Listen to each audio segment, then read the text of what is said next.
just surprised they changed the direction, because usually you could stand right there with a nice district attorney thing behind. Right, right.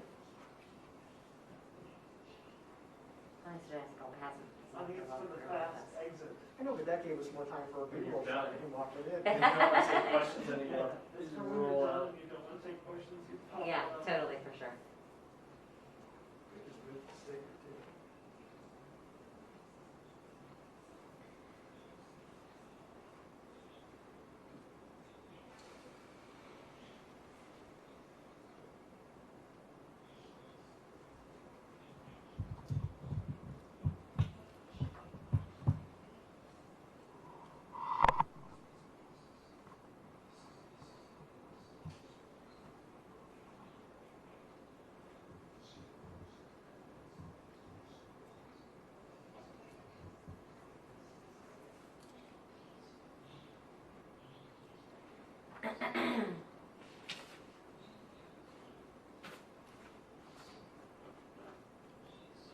How's your dog, Andres? Good. Is he still doing his competitions and A stuff? lot of those got canceled this year, so there might be a competition maybe early fall to see if we could qualify for Worlds, because last year we did Worlds, but only after we did the Shield Series, which was the one in Overland Park, and then we did another one in Omaha. But with all of it being postponed because of COVID, Yeah. we were able to see if it would happen. Because it sounds like this is training the instructor, she's probably so she makes all kinds of sense. Oh, so you can qualify for Worlds? Where is that? I'm one next to it, it's over 100 feet in Oh, no, where's Worlds? Dubuque. Oh, Dubuque, okay. Iowa. Nice. And then, In fact, Nick used to work in Dubuque and he covered it. Really? It's a big deal. It's a very big deal. huh.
Is this still called Black Dogs, or is it just, yeah.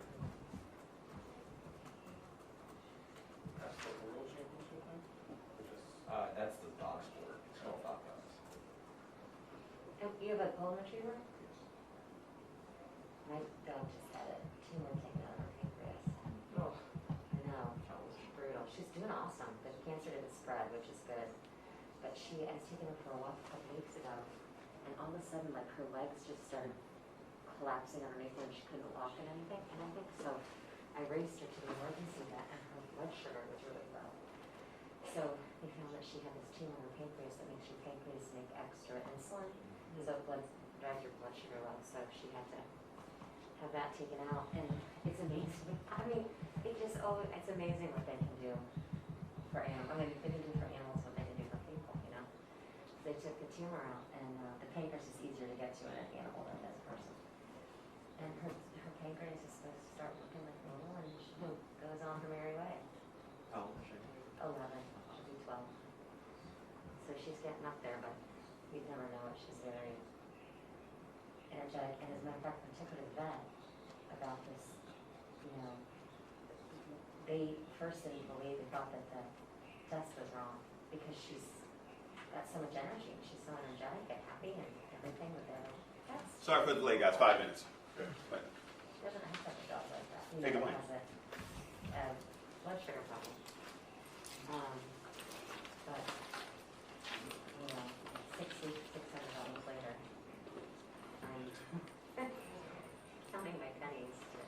Yeah, yeah. It's expensive though. Well, yes, it is. She's doing great now. I mean, she still has all of her stitches and they cut her from stem to stern. These staples in her. Oh, No, she gets them out next Thursday, so that's nice. and to top it off for me, my 13-year-old cat died last week. Oh, I'm sorry. Yeah, it's, That's tough. I've seen a lot of posts on social media lately about people's animals dying.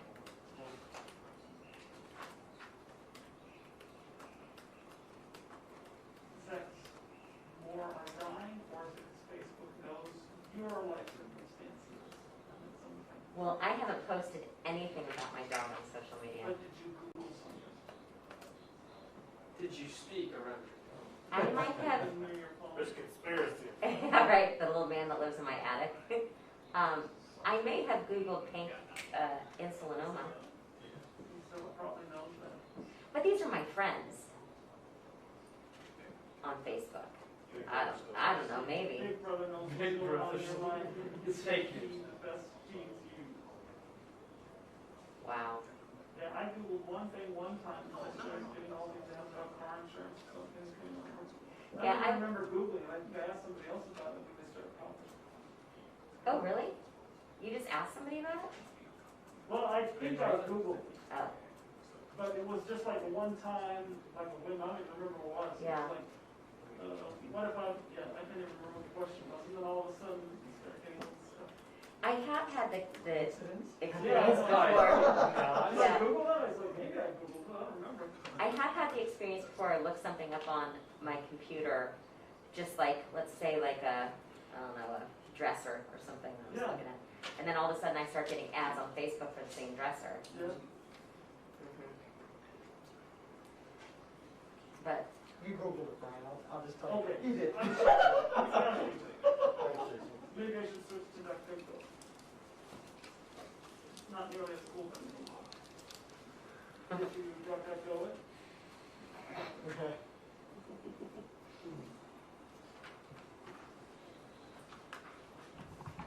Or it could just be a way if maybe all your peers are in the same state of life. She's done with me.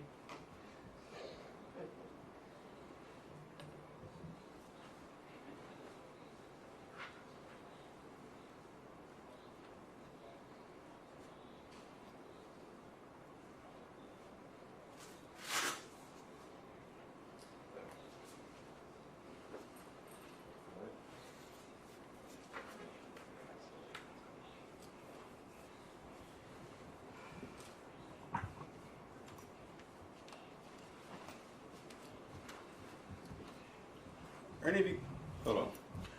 I need to turn your mics off for a sec just to tell you something. We'll have time to turn them back on. I turned off my receiver. Oh, okay, great. Everybody's off? Hey, you guys, hold five on can a live second. stream this They whole might be time. live. Okay, now I'll give you time to turn everything back on, but is everyone off right now? I got Brian. Hold on a second. Stream the whole time. Let's turn mine off. Receiver's off. Okay.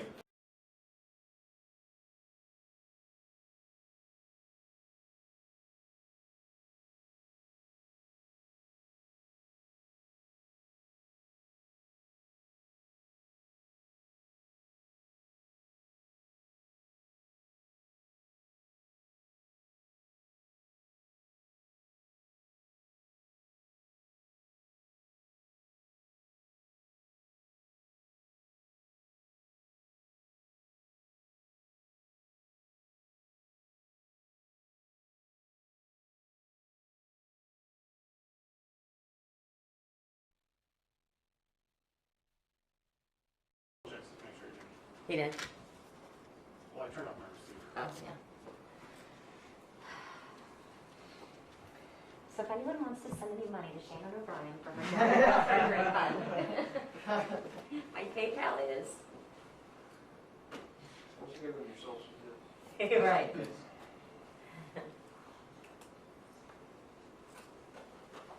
Oh, I'm sorry about your dog. Oh, thank you. It's going, I mean, it's better than, the results have been pretty good so far. Yeah. Yeah, Did you so, take a Blue Pearl? Mission Med Vet. Which one had that? I interviewed both of them, kind of. But Right. I live closer to the other one.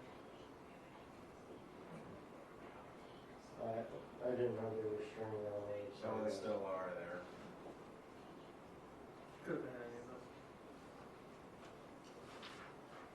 Yep. Probably is all of us, to be honest. Yeah, Probably. I'm trying to blind all of them. It's all right.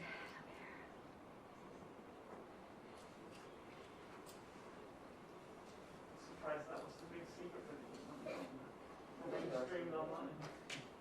Usually the other way around. Sure, it's gonna be some.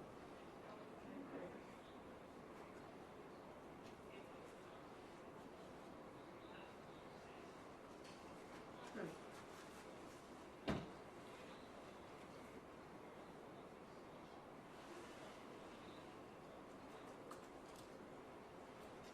You know that we're live at 4? I just assumed it. Did they tell us when we were live? Just 6. It's gonna be straight live, dude. So it's gonna be straight live.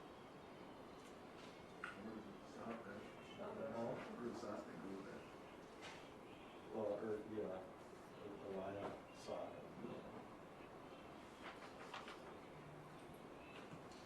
We're not gonna where it's at.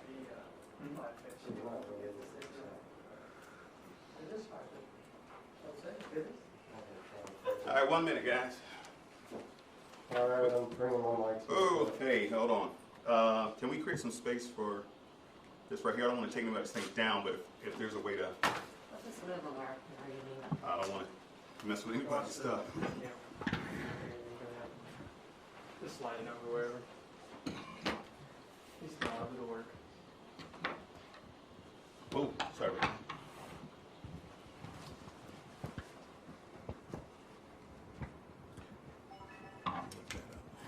Okay, there we go.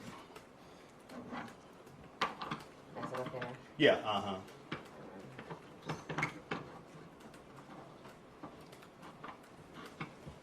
Put that one.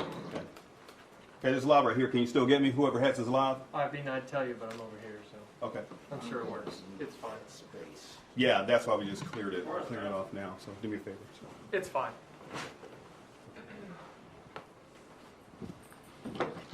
Oh! So you drop it. You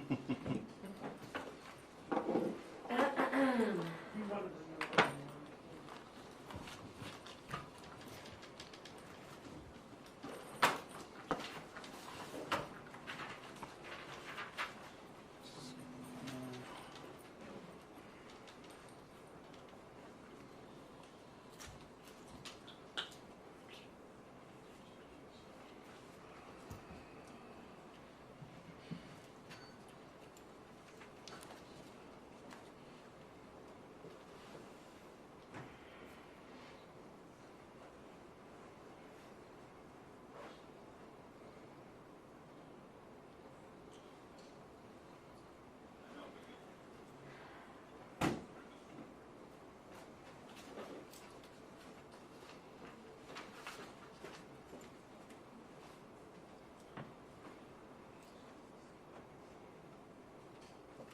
One second.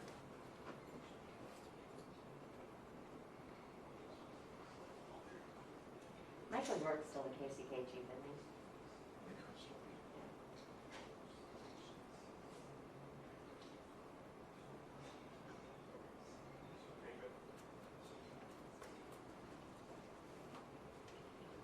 Okay, guys.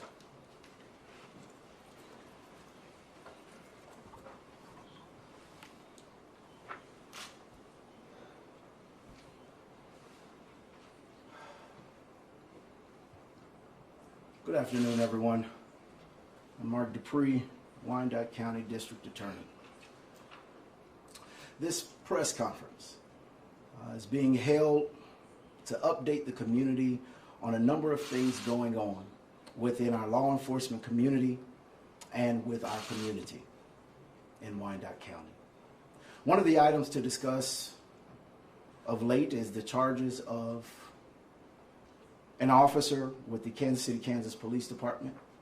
Our office of course, are held to the Kansas Rules of Professional Conduct. Thus, it limits the information that I can provide to the public during this time. As such, Nicholas Schaefer is a law enforcement officer employed with Kansas City, Kansas Police Department. He has been employed with the Kansas City, Kansas Police Department for over a decade. These acts were not committed while Mr. Schaefer was on duty. 2 counts are currently charged of aggravated indecent liberties with a child for lewd, fondling, and touching of a child under the age of 14, commonly called Jessica's Law's offense. The maximum penalty for this charge is a life sentence with the possibility of parole after serving 25 years in prison. These counts stem from a singular incident, not a series of events, all occurring on the same evening.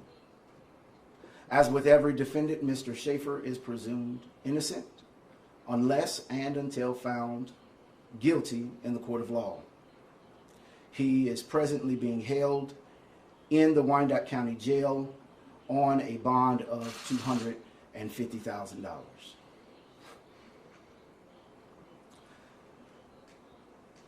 Of recent days, the death of George Floyd has caused many of us to reevaluate the many things that we're doing in the criminal justice system. Our nation is on fire. The flames have caused harmful inequities which have fueled generational trauma to families, decimated entire communities, those suffering with mental health illnesses, and black, brown, and broke folks are feeling the pressures of a system that is flawed.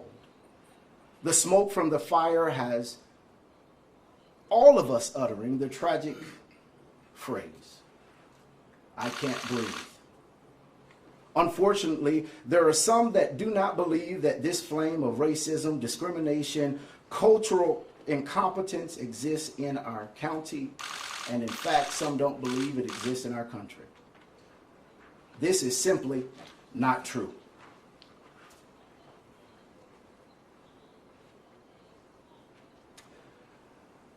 When I became district attorney in 2017, I was greeted with many things. And one of those things were the traditions of this office concerning a noose.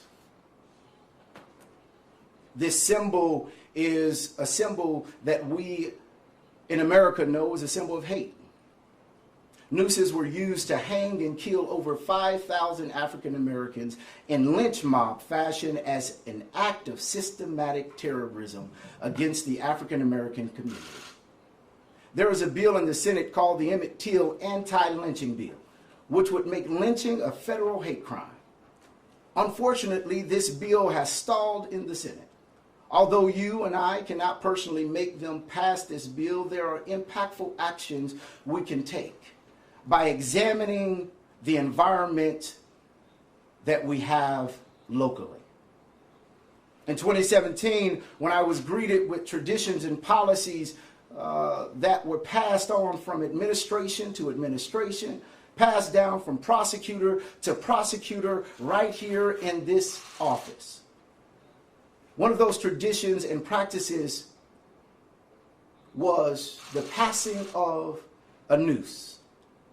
This noose and a picture was passed around the office whenever a prosecuting attorney had a jury trial, and it resulted in a hung jury. This noose was placed in the attorney's office, preferably before they made it back from court, so that this was the first thing that they would see upon entering their office. Not only was this practice repulsive and racist, but it was illogical and culturally incompetent on behalf of the leadership of the office. There was only one African American attorney in the office at any given time for the last decade in this office.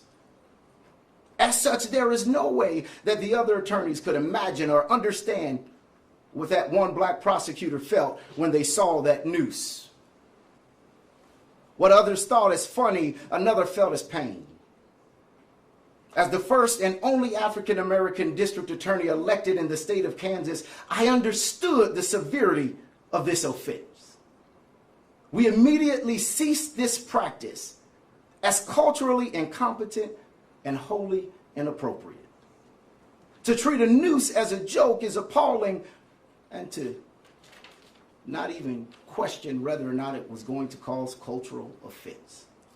But this was the culture of this office and the leadership until 2017 when we got here. This was not 1960, 1970. This was normal. I want Wyandotte County citizens to know your district attorney's office has been addressing fundamental flaws in our criminal justice system since I took office. It didn't take the televised murder of George Floyd or the protests and marches and the cameras to all come out to challenge our own biases. The work that we must do and that we have always done is to ensure we are prosecuting with basic human dignity. Sadly, there has always been a death and a name that reminds us that change is needed. The most recent is George Floyd. But we all know the names. But the work to make that change must be seen. It's not enough to simply say we want change and we're angry, but we must move from anger to action. Let me be clear. Prosecutors' offices across America share in the responsibility for the injustices we have seen in this country. Not just the police departments. And it's not just the Fraternal Order of Police. It falls on all of us who are in the role of any fashion in the criminal justice system, from prosecutors to judges to police officers to deputies. We all hold the responsibility. For decades, we have allowed the culture of the criminal justice system to remain as it was, biased, racist, culturally insensitive, and then expect for the results of the system to be fair and just. We as a community deserve better. We deserve action and we deserve real change. Before COVID came, every staff member and attorney in the Wyandotte County DA's office was signed up for implicit bias training.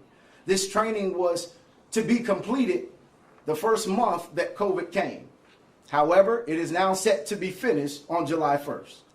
Additionally, my office began engaging with the Vera Institute of Justice nearly 2 years ago. The Vera Institute of Justice is an independent, nonprofit, national research and policy organization that are performing a review of our charging decisions over the last several years and providing recommendations for how to ensure we are not biased in our charging decisions. Broken trust is not easily restored, but it's our responsibility to make authentic, sustainable, and consistent strides. Wyandotte County is trusting the criminal justice system is personal for me. I want my community to know we won't stop this work until the cameras really see that we're serious about change. And when the cameras turn off and the hashtag stop trending, this is where our office will continue to authentically and consistently work to earn the community's trust. When it wasn't popular and not everyone supported it, we were in the fight for it. If we are ever going to make real change, we must accept the truth of the state of our criminal justice system and the agencies in our own county. On December 24th, 2019, I wrote an open letter regarding the Lamont Mcintyre case. In that letter, I said the following: "It is because of that respect, love, and hope for a brighter future, I must acknowledge that our criminal justice system is fundamentally flawed. Those flaws have caused harmful inequities which have fueled generational trauma to families, decimated entire communities, and disproportionately impacted poor folks, those suffering with mental health illnesses, and communities of color. Our prisons and county jails across the state and country are full of what I have affectionately coined as the 3 Bs, black, brown, and broke folks, of all backgrounds and all walks of life. This vast majority of these individuals live beneath the poverty line and cannot afford to pay the cash bond, cannot afford to hire an attorney, and a large majority of them are suffering from mental health illnesses of which they cannot afford the medication. I write further in 2019, the criminal justice system needs to first accept these facts as truth. And maybe, just maybe, we can move past our egos and titles and have a real meaningful conversation about reform. Maybe then our communities will start trusting us and start helping us get the real criminals off the street and not simply the ones that we think look like criminals. The act of silence by those in power have continued to perpetuate the mistakes of the past on the backs of the less fortunate and powerless. As I've stated before, the Mcintyre case propelled me to create the Conviction Integrity Unit because convictions of yesterday must hold integrity today.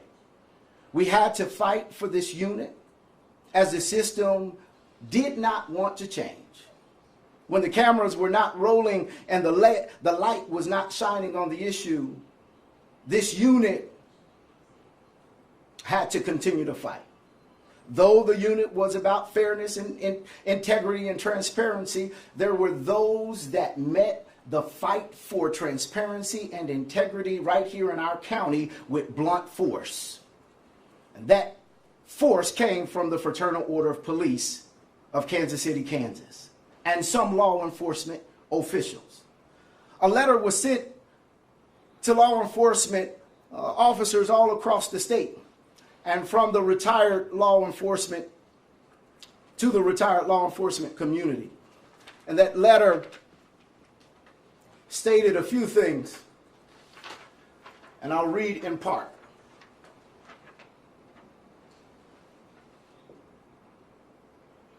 Dear brothers and sisters, the current district attorney, Mark Dupree, has made it known that he has the intention of creating a unit designed to review criminal convictions of individuals he believed was wrongfully convicted. His actions cause me concern for several reasons.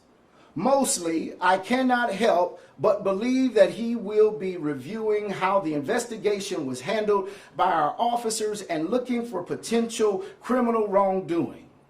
I can only assume that at some point the DA's office will begin reaching out to officers involved in these investigations. It is my opinion and the opinion of the lodge that any inquiry about one of these cases is being done to investigate potential criminal negligence, and therefore you are entitled to an attorney, submitted by their president.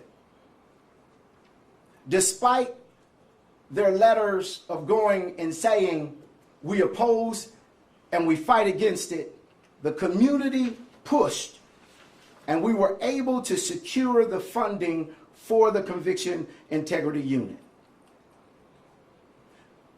But the fact remains that this letter is not okay.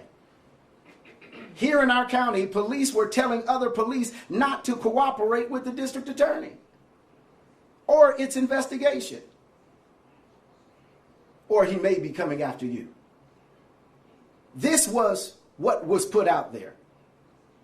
I could not believe what I was reading, as I thought we were all on the same side of justice. Indeed, this tactic has slowed us down with the CIU, for many now refuse to cooperate.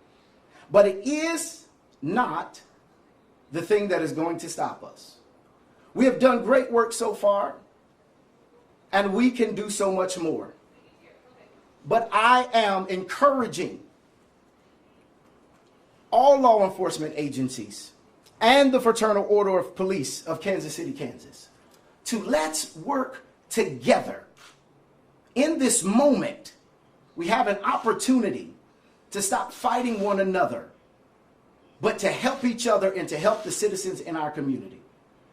If George Floyd's killing would have happened in Kansas City, Kansas, before this administration took office, the officers would have been investigating themselves. The reality is you can't impartially investigate yourself. But before this administration, that's exactly what we were doing in this county. Once we took office, we requested an independent agency to investigate those officers involved, shootings that resulted in death, as there is a clear conflict.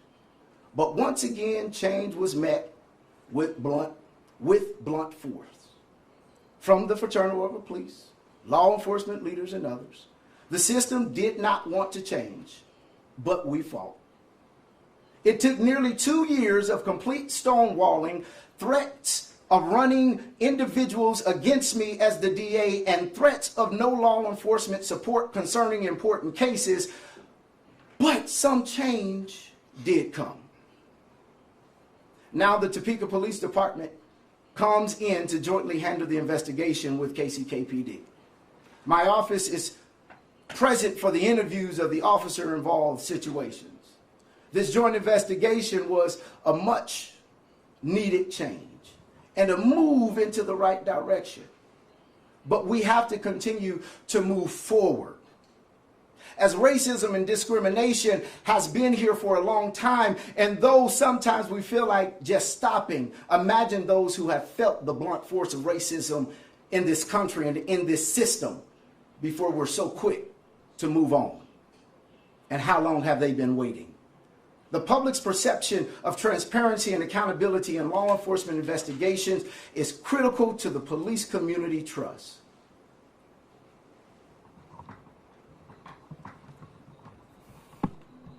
It is no longer acceptable to simply say to the public, you're pursuing justice. We as law enforcement must be seen pursuing it. If a citizen has a complaint or a concern about a police officer, they are instructed to call the policing agency that they have the complaint about. At which point that department investigates themselves to determine if the citizen's complaint is valid. This is not transparency. This is not fair and impartial to the citizens of this county. As it stands, my office never knows about any excessive force, racial profiling, discrimination, or any other act or complaint that comes into the law enforcement agencies unless Internal Affairs believes that there is probable cause for a crime. It is my hope and belief that if someone would have known of the many complaints against the officer in Minnesota, maybe, just maybe, Mr. Floyd would still be breathing. The Wyandotte County District Attorney's Office joins the International Association of Chiefs of Police, the President's Task Force on the 21st Century Policing, and the National Institute of Justice in the mission to reaffirm and grow community support for law enforcement through the implementation of best practices. The public's perception of transparency and accountability in law enforcement investigations is critical to the police community relations. Best practices dictate that such investigations should be performed by an agency separate and independent from agency employed that the officer was involved. Having an outside agency involved or to investigate officer-involved cases and complaints best ensures the integrity of and the public confidence in whatever conclusions are eventually reached. This is also an important component to protecting the reputation of both individual officers and their departments when the investigation clears law enforcement officers of any wrongdoing. It brings credence to that decision. It is with this in mind that we are creating an independent investigative arm to the District Attorney's Office. It will be an expansion of the Conviction Integrity Unit, thus changing the name of the Conviction Integrity Unit to the Community Integrity Unit. This unit will house a hotline in both English and Spanish, as well as an email account for community to report any instances of credible accusations of excessive force or misconduct by the police directly to and investigated by the Wyandotte County District Attorney's Office.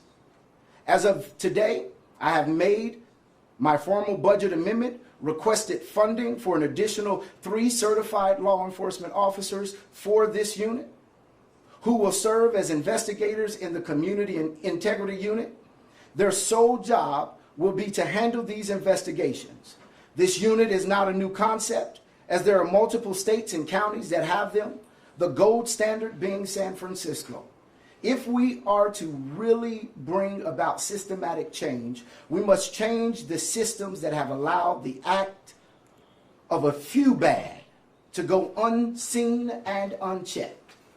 As you cannot hold people accountable if their acts are hidden from the people or the investigation is perceived to be home cooking. I've spoken with every chief of police and the sheriff before this conference, and I've indicated what I desire to do, and each of us will sit down and talk more to work out how we can jointly facilitate this unit so that the community can see transparency and fairness. I have meetings set up so that I will be speaking with the mayor as well as commissioners concerning this. It is my hope that we are not met with, again, the blunt force of the past, and maybe the system will change. If we are to have a fair and just system that works the same for black, brown, and white folks, we must have real reform, not just sentimental emotions. Real criminal justice reform means moving beyond the past politics, focusing on true justice. Pursuing justice requires courage, the courage to stand up, the courage to speak up, and the courage to say no to the status quo, even when it's not politically advantageous. That is my statement. At this time, I'll take your questions. What do you want people to know about this officer and the current state of things? I will tell you that this officer is in custody right now, and that the investigation was done thoroughly by the Kansas City, Kansas Police Department. I will say that all of the investigations that were happening when COVID-19 came was slowed down tremendously. And so there was a thorough investigation done, and he will have his opportunity to go before the court. And I believe he has already hired an attorney, and so we will be moving forward. So it was just one victim, correct? Yes. Was this victim related to him? Because we're dealing with victims, especially beneath the age of 14, that's information that I will not share. Okay, what about this makes it aggravated? Can you explain the difference between indecent liberties with a child and aggravated indecent liberties with a child? The actual acts. You're dealing with the acts as well as the law. And as the preliminary hearing, once that happens, there will be a lot of details that comes out that will further assist in showing that difference, but as not to go into the actual facts of it. Please call 2704. Crystal, please call 2704. The actual facts of the case will wait till the end. Can you just then explain, forget about this case, but in the law, what's the aggravating factor there that makes it aggravated instead of just indecent? There are multiple things, and one being the age. You're dealing with the age, and also you're dealing with the facts of things that, again, deal with the evidence of the crime and what happens then. Well, this didn't happen on the job. Did he meet the victim in the course of his law enforcement work? He's a community interaction officer over on Steel Avenue. I will say that it did not happen while he was working. I do not know if and when he met the victim in this case. Historically, I don't know when they first became acquainted. What I do know is that there's evidence to show that this crime has occurred, and it did not occur while he was on the job. Now, I do know that you had mentioned that it was a same-day incident. Now, you have 2 dates on here, the 17th and the 18th. You said between, was it like an overnight type thing? Yes, that's exactly what it was like. So. Now, your answer to Andres would indicate that this was not a relative. The victim was not a relative of his. You are absolutely free to infer what you want to infer there. I will tell you that this individual was known by this officer, and because she is beneath the age of 14, I'm very limited in the scope of talking about her, and so it's I can't go into more detail than that. At this point in the investigation, do you believe there could be possibly other victims out there at the hands of this officer? I am not sure. What I will say is all cases are ongoing investigations, and things continue to pop up as the officers continue to investigate. If there are victims that are out there that have had contact with this officer, I would encourage you to reach out to our office, reach out to the detectives on this case, and make us aware of that information, because no person, especially no child, should have to deal with this situation alone. Can you make a comment just about the gravity of these charges, especially having the alleged perpetrator be a police officer who is supposed to protect people? Every crime is wrong, but every crime concerning a child, it makes it even worse. And then you add the layer of being someone who is supposed to provide that protection. As I stated, the acts of a few bad ones should not overshadow the many that are doing good work, who are not committing crimes, who are not wearing the uniform and being hypocrites. Most of them are standing strong, who are fighting arm in arm with the rest of us to make our community safe. But where you have those few that commit crime and you have taken the oath, it is all of our responsibility to hold them accountable, because this is the very thing that deteriorates the trust of the community with law enforcement. And we have to make sure that the community sees law enforcement dealing and holding those bad ones accountable. Yes, sir. But just to clarify, so it wasn't random. The two individuals knew each other, had some history. It was not random. They did know each other. You talked a lot about, just to change topics so that people ask questions, during what you're saying, kind of the works that you're trying to work on, changes, systemic and things. In August is the primary. Do you want to address the concerns your opponent has said about lacking experience to deal with serious crimes in the county? No, and I didn't know that she made that statement, bless her heart. This is about dealing with the safety of our community.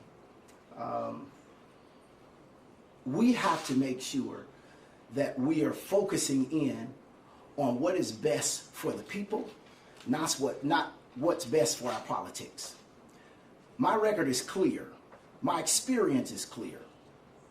There is no question on whether or not I know what I'm doing and when to do it. The issue is that there are those who desire to allow the system of yesterday, the same opponent who was a part of passing this noose around, to allow this thought process that this is okay.